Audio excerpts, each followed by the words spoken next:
अगले सॉल्व भी चलते हैं। ए सम ऑफ ₹1750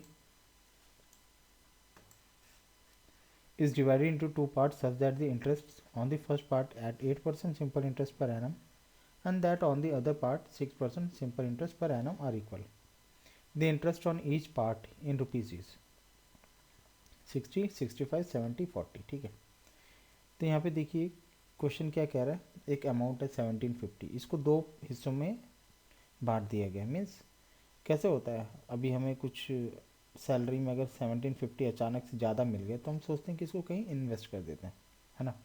तो इसने 1750 का कुछ हिस्सा मीन्स बराबर नहीं, कुछ हिस्सा इसने 8% की दर से इन्वेस्ट किया और कुछ हिस्सा जो इसका है आधा आधा नहीं, कुछ पार्ट जो बचा हुआ है उसको 6% सिंपल इंटरेस्ट पे इसने इन्वेस्ट कर दिया। दोनों पे जो इंटरेस्ट मिल रहा है, सिंपल इंटरेस्ट जो मिल रहा है वो बराबर है। ठीक है, हमें यहाँ बताना है कि सिंपल इंटरेस्ट कितना है। तो आइए इसको, ठीक है, दो मेथड मैं यहाँ पे आपको बताऊँगा कैसे इसको सॉल्व कर सकते हैं। ठीक, तो यहाँ पे देखिए 1750 को मैं दो पार्ट में तोड़ ले रहा हूँ। पहले मैं मान लेता हूँ एक पार्ट एक्स है, ठीक है, और दूसरा पार्ट फिर क्या हो जाएगा ऑटोमेटिकली 1750 माइनस एक्स। ठीक है, तो आप जब भी दो पार्ट मान रहे हैं तो आप इन दोनों को देखिए जोड़ के कि आपका 1750 आइटम आ रहा है कि नहीं टोटल, है ना। X plus 1750 minus x, x x cancel होकर 1750 आएगा। ठीक, तो मैंने दो पार्ट मान लिया, एक्स 1750 माइनस एक्स।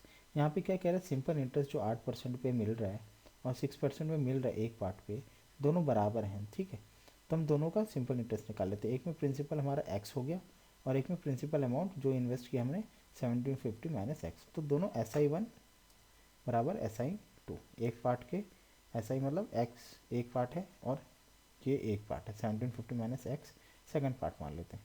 ठीक है, तो हम मान लेते हैं एक्स को इसने 8% की दर से इन्वेस्ट किया है, तो इसका सिंपल इंटरेस्ट क्या होगा।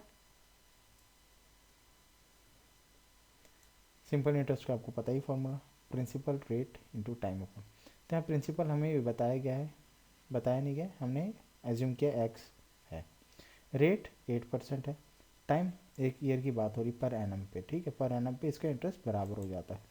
तो हमारे यहाँ पे देखिए टाइम पीरियड एक है, तो आप चाहें तो यहाँ पे 1 लिख सकते हैं, नहीं तो आप चाहें तो PRT इजकल टू PRT ही कर सकते हैं। ठीक है, 100 ये जस्ट आपको थोड़ा सा इलस्ट्रेट करने के लिए मैंने यहाँ लिखा है। यहाँ पे आप जो चीज़ कॉमन है आप उसको पहले ही कैंसिल कर सकते हैं। जैसे यहाँ पे PR इजकल टू PR आप कर सकते थे, principal into rate is equal to principal into rate. T से टी कैंसिल ही हो जाता ऑलरेडी, आपको लिखने की जरूरत नहीं थी क्योंकि दोनों एक साल की बात हो रही है। 100 दोनों तरफ अगर बराबर की बात करते हैं सिंपल इंटरेस्ट, तो आप सीधा ही इनिशियल में ही इसको काट सकते हैं। तो 100 आप काट सकते हैं पहले, लेकिन थोड़ा सा इलस्ट्रेट करने के लिए कहीं आप बोलें कि PR कैसे इक्वल हो गए, है ना, तो इसलिए मैं थोड़ा सा इलस्ट्रेट किया। तो अगर आप exam point of competitive exams के पॉइंट ऑफ व्यू से देखते हैं तो ये सब छोटी छोटी चीज़ें आपको लिखने की ज़रूरत नहीं है। ठीक है, तो यहाँ पे देखिए एक्स पहला पार्ट का प्रिंसिपल अमाउंट है, रेट है 8। ठीक है, टाइम यहाँ पे मैंने लिख दिया 1 साल, हालांकि आपको ज़रूरत नहीं थी लिखने की। यहाँ पे दूसरा पार्ट का प्रिंसिपल क्या है, दूसरा जो है सिंपल इंटरेस्ट उसका प्रिंसिपल है 1750 माइनस एक्स, इतना इसने 6% की दर से इन्वेस्ट किया है। ठीक, तो 1750 minus x into 6 is equal two upon 100। ठीक है, ये पहले मैं कैंसिल कर देता हूँ। तो यहाँ पे 8x is equal to 1750 into 3 minus 3x। ठीक, तो यहाँ पे 3 कैसे आ गया आप ये सोच रहे होंगे, तो अगर आप 8 को यहाँ से कैंसिल कर लें, सिंप्लीफाई कर लें, तो 2 4 जा 8 होता है और 2 3 जा, तो आप यहाँ से दोनों तरफ 2 से डिवाइड कर दीजिए। ठीक है, तो यहाँ पे 4x बचेगा, यहाँ पे 3x। ठीक है, और 3 जब ब्रैकेट खुलेगा तो 1750 इंटू 3 बचेगा माइनस 3x।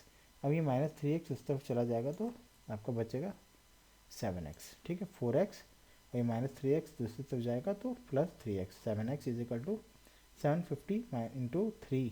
ठीक है, अब इसको 7 से आप डिवाइड कर दीजिए x को एक तरफ करके, तो x आपको कितना हो जाएगा 750, है ना।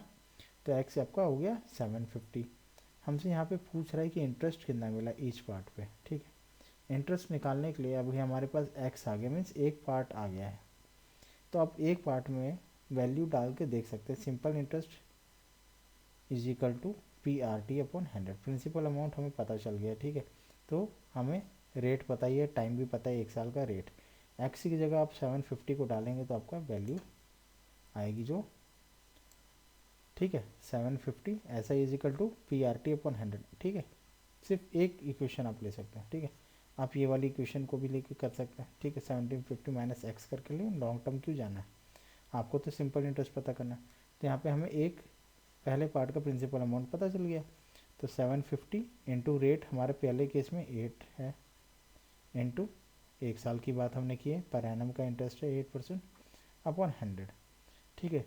आप इसको सिंप्लीफाई करेंगे तो आपका आएगा ऐसा is equal to 60, option A, ठीक है। एक तो ये मेथड है, आप इसको रेशियो मेथड सकते हैं, ठीक है। 1750 को आप x और 1750 माइनस एक्स में ना डिवाइड करते हुए a और b में मान लीजिए कि एक पार्ट a है 1750 का, एक पार्ट a है और एक पार्ट b है जो इन्वेस्ट हुआ है। a हुआ है 8% के दर से इन्वेस्ट और b हुआ है 6% के रेट से इन्वेस्ट। यहाँ पे हमें ये कंडीशन सेम है कि सिंपल इंटरेस्ट एक पार्ट पे बराबर simple interest on second part, ठीक है।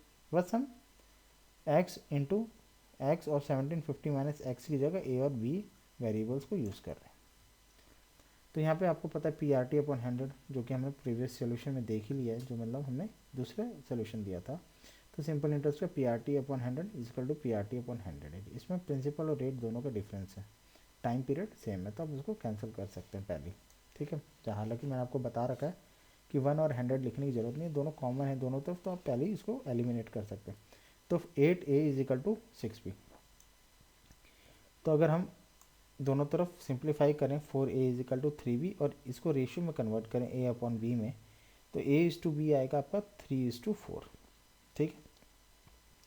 ये तो 1 और 100 आप ऐसे एलिमिनेट कर सकते हैं, दोनों तरफ देखिए 6 और 8 2 से डिविजिबल है, तो दोनों तरफ 2 से डिवाइड कर दीजिए। तो ए दोनों तरफ आप 2 से डिवाइड करेंगे तो 4a is equal to 3b आएगा। फर्दर इसको b को एक तरफ ले लीजिए, वेरिएबल्स एक तरफ, नंबर्स एक तरफ, तो a to b is equal to 3:4, ठीक है। अब हमें रेशियो पता चल गया कि किस रेशियो में इसने 1750 को इन्वेस्ट किया है, ठीक है। तो इसने 1750 को 3:4 के रेशियो में इन्वेस्ट किया है। जब हमें ये रेशियो पता चल जाता है तो आप इस अमाउंट से पता कर सकते हैं कि कितना अमाउंट इसने इन्वेस्ट किया था दोनों जगह। तो आइए हम ए का शेयर निकाल लेते हैं, ठीक है, कि ए जो इन्वेस्ट हुआ था, अमाउंट ए जो 8% पे, वो कितना हुआ था। तो उसका आपको पता है कि जब हमें ऐसे पता करना हो तो 3 कितने पार्ट्स हैं, 7 पार्ट्स, ठीक है। 3 + 4 7 पार्ट्स, ठीक है। ए का शेयर कितना है 7 पार्ट्स में, 3 का शेयर है, तो 3 मतलब ए का शेयर 3 है, अपॉन 3 + 4 7, 3/7 इंटू टोटल अमाउंट कितनी है 1750, ठीक है। तो ए का हिस्सा कितना है 3 है 7 में से, और कितना अमाउंट है उससे मल्टीप्लाई करेंगे, ठीक है। कितने अमाउंट में इसका 3/7 का हिस्सा है, ठीक है। तो आप इसको जब सिंप्लीफाई करेंगे तो आपको पता चल जाएगा ए का अमाउंट है 750, ठीक है। अमाउंट ऑफ ए 750 है। तो अमाउंट ऑफ ए मीन्स ये क्या है कि आपका ये प्रिंसिपल अमाउंट है, ठीक है, टोटल अमाउंट की बात नहीं हो रही, ए का प्रिंसिपल अमाउंट है 750। तो अब हमें यहाँ पे अगर प्रिंसिपल अमाउंट पता चल गया है और हमें रेट भी पता है और टाइम भी पता है, तो आपको पता है कि सिंपल इंटरेस्ट पता करने के लिए बहुत ईजी हो जाता है, सीधे से आप फॉर्मूले में आप उसको डाल सकते हैं। ऐसा is equal to PRT/100 750 into 8 into 1/100 is equal to 60, ठीक है। तो यहाँ पे देखिए फॉर्मूला आप चाहें तो यूज़ कर सकते हैं। अगर आपको पता है कि प्रिंसिपल का रेट इंटू टाइम परसेंटेज होता है, पी अगर RT% बढ़ता है तो सिंपल इंटरेस्ट होता है उसका, ठीक है। तो एक परसेंटेज का कंसेप्ट है पी का RT%, उसी को फॉर्मूले में हम कन्वर्ट कर देते हैं PRT/100, ठीक है। तो आप ये मत सोचिए कि फॉर्मूला जहाँ पे यूज़ हो रहा है आप यूज़ कीजिए फटाफट, ठीक है। तो आशा करता हूँ आपको समझ में आया सॉल्यूशन, ठीक है। तो thank you for watching, like share subscribe ज़रूर करें।